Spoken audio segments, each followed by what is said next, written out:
Detail দিবে হাবিবুল বাসার, but এটা হচ্ছে বাংলাদেশের 64টা জেলা এবং 8টা বিভাগ।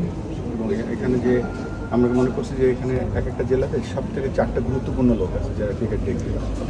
এক নম্বরে হচ্ছে কাউন্সিলর, হচ্ছে ক্রিকেট প্রেসিডেন্ট, একজন জেলা ক্রীড়া অফিসার, ডিসি অফিসার, একজন হচ্ছে জেলা কোচ, আরেকজন মহিলা উদ্যোক্তা, যে কোনো স্পোর্টসের মহিলা।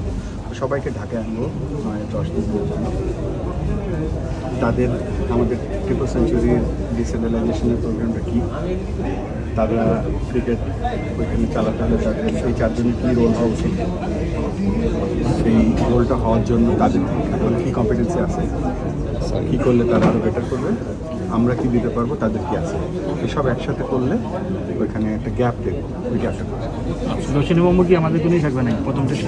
ওটা এখন প্ল্যান কেমন মনে হয় তখন আর কি ধরেন দেশব্যাপী বলতে পারি।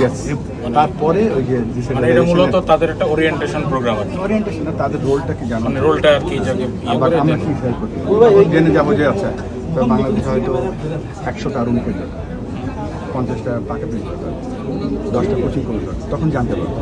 সো ওইটা আমাদের প্রয়োজনটা জানা যায়। আবার ঢাকা থেকে তো সব ডেলিভারি করা সম্ভব হবে না, কারণ ছোটো ছোটো যে 4-5টা অফিস শুরু করবে ওরা ওই কাজগুলো। ক্রিকেট সার্ভিসের কথা বলছিলাম, ওই লোকটার কাজ।